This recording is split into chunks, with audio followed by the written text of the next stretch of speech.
thanks for checking out Eskimo TV. I'm your host, Jason Escamilla, and today we're going to be talking about The Walking Dead Season 8, Episode 1, the premiere, Mercy.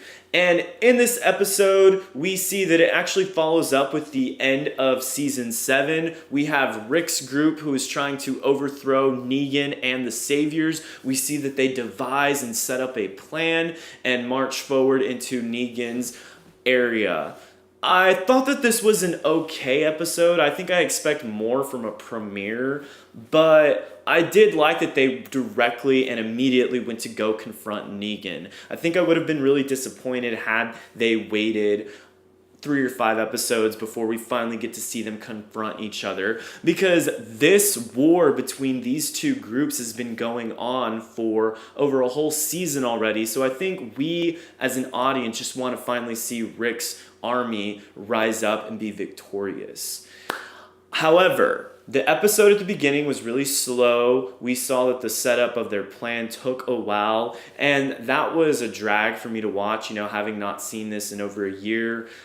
I'm wanting immediately them to get to some good stuff, but I did think the latter half of the episode was really fun to watch. I like that we got to see Rick's plan be semi-successful. We do have Negan, and unfortunately we have Gabriel now trapped inside of a trailer surrounded by walkers. What will happen to them? Watch next week, and hopefully we will all find out. That is going to be crazy. I hope that they work together to get out of that. I hope Negan doesn't stay around for too much longer.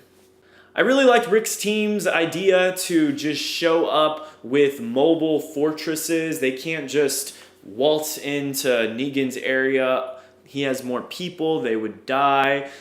But they needed a way to block themselves, and this is a perfect idea and a perfect way for them to do that. One little problem that I had is that Negan and his main right-hand, left-hand people come out and they're completely unarmed. I feel like if Rick really wanted to, he could have shot them and the whole conflict would have been over with. But I guess the writers can't make it that easy for these people to win. This is, after all, our main antagonist. But the overly critical part of me was like, really? I would have shot them quickly and this whole thing would have been over with.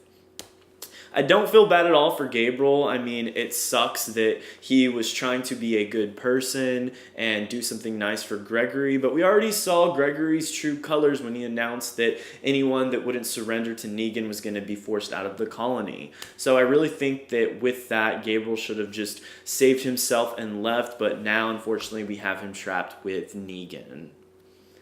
Another interesting that happened in this episode is that we see a flash forward. Rick is older, has grayer hairs, is living with Michonne and Carl peacefully in a community.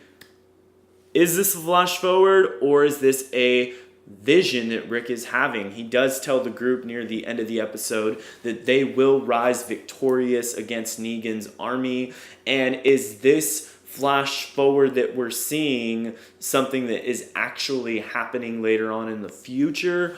Or is this what Rick is wanting to happen? I think we'll find out as we get more episodes. If they continue showing us flash forwards, I would be safe to say that this is something, in fact, that is going on in a alternative timeline. Overall, this episode had some nice tense moments that I really enjoyed. It was fun to watch Rick's plan play out in a semi-successful way. There were a lot of filler moments, like with Carl feeding the man at the end of the episode, but hopefully that will lead somewhere in the upcoming episode. Who is this character, and is he going to benefit the group in any way?